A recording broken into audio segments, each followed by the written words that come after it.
कर्मण्येवाधिकारस्ते मा फलेषु कदाचन माँ कर्मफल हेतुर्भूर्मा ते संगोस्त्व कर्मणि। हे अर्जुन, तुम्हारा अधिकार केवल कर्म करने पर है, उसके फलों पर कभी नहीं। तुम कर्मों के फल की इच्छा से प्रेरित न हो और न ही कर्म न करने के प्रति आसक्त हो। यह श्लोक श्रीमद् भगवद गीता का सार है, जो हमें जीवन का एक गहरा और महत्वपूर्ण सबक सिखाता है। भगवान कृष्ण अर्जुन को यह समझाते हैं कि जीवन में हमारा मुख्य कर्तव्य केवल अपने कर्मों को पूरी लगन और निष्ठा के साथ करना है।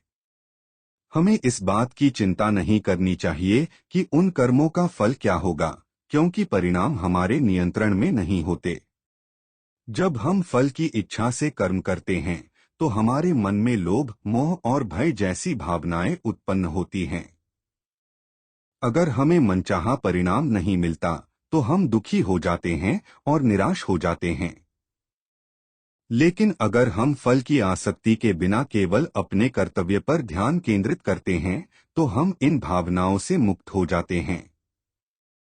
हमारा मन शांत और स्थिर रहता है, जिससे हम अपने कार्य को और भी बेहतर तरीके से कर पाते हैं। यह उपदेश हमें बताता है कि हमें अपने कर्तव्यों का पालन बिना किसी स्वार्थ के करना चाहिए।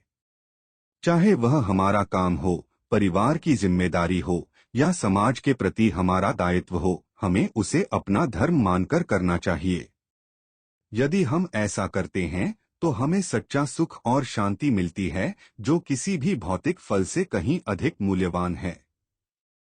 यह एक ऐसा तरीका है जो हमें न केवल सफलता की ओर ले जाता है, बल्कि हमें एक संतोषजनक और सार्थक जीवन जीने में भी मदद करता है।